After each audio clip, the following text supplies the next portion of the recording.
Hey, Becca here, and this is ALifeLearned. In celebration of the new year, I figured I'd do a video summarizing the things I feel I've learned in 2014, and thus providing a little bit of a summary of some of the videos that will be to come.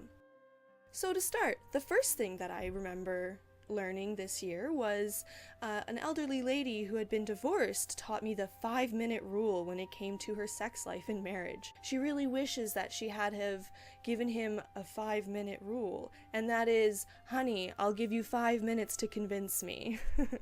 Now it seems kind of silly, but at the same time, we all can understand feeling drained and not being in the mood, though if you give your partner 5 minutes to convince you, they can almost always convince you that it's a good idea. The second thing I learned is, to my surprise, older generations seem to be somewhat uninformed about how incredibly impactful recycling can be. Recycling one aluminum can saves enough power to play one full album on your iPod, or recycling 100 cans can save enough power to light a light bulb in your bedroom for a full year.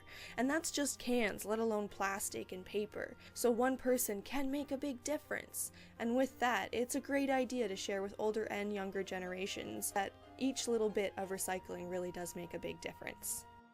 The third thing I've learned, to my surprise actually, is that the school system is actually a complete waste of time. Now, I'm not trying to upset anybody by saying something like that, but I'm also not speaking from an experience. I've gone to kindergarten, through elementary, all the way through high school to university. But in the meantime, I've actually come to learn that the rigid structure of the school system is actually counterintuitive to how learning should be and counterproductive to a lot of people's attempts to learn. It makes people feel stupid and like they can't learn. It makes people fearful of learning. There are a lot more productive ways of teaching people. And so in conclusion, I will most definitely be homeschooling my kids.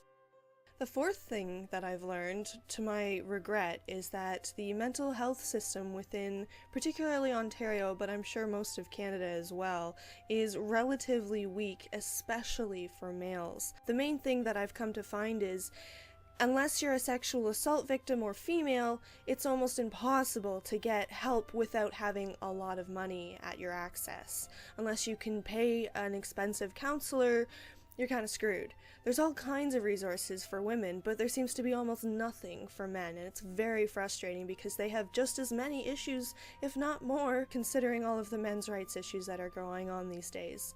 So, unfortunate thing to learn, but yes, the men are pretty bad off when it comes to Canada's mental health. The fifth thing that I've learned is that the Canadian real estate is surprisingly income bias.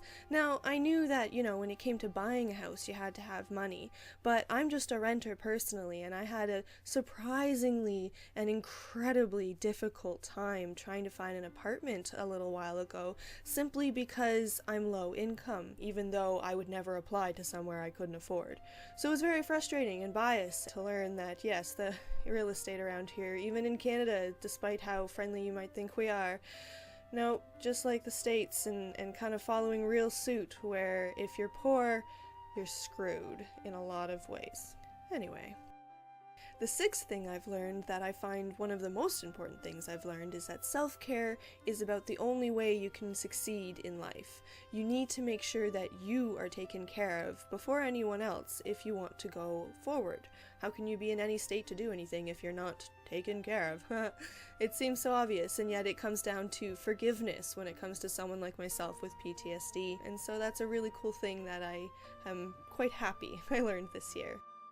The seventh thing I learned about was particularly related to the self-care thing, and that is the concept of the authentic self. And I think even people without PTSD really experience this a lot, where we all create a person that you want others to see you as, things that you guard, the inner soft parts that you don't want to get hurt.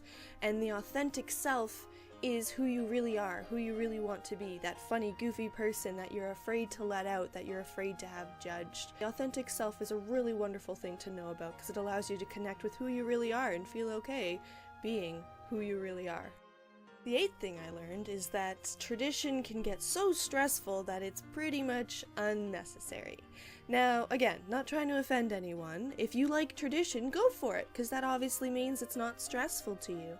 But if it comes to something where there's all kinds of people expecting things of you that are really overwhelming, then it just plain gets unfair to your stress levels, to your emotional levels, to you as a human being. And so for that matter, a lot of traditions are incredibly unnecessary if they stress you out. Glad I learned that one because I just don't need the stress. The ninth thing I learned about, I'm pretty happy that I learned about, it was the concept of placeholders in a relationship and how they're not healthy. And what this idea is basically having very specific, rigid ideas of who a person should be, what they should be, how they should be, and how you should treat them when they're in a certain position in your life. Mom, dad, boyfriend, child, what have you. You don't take the time to respect who they are as a person. You just expect to do certain things for them or to have certain things done for you because they're in that position in your life. And I really learned it's not fair to people. It's really, really important and respectful to reflect on who a person is as themselves outside of who they are in a relationship, and then reflect on who they are to the relationship to you. It really makes things a lot more healthy and fair for both people.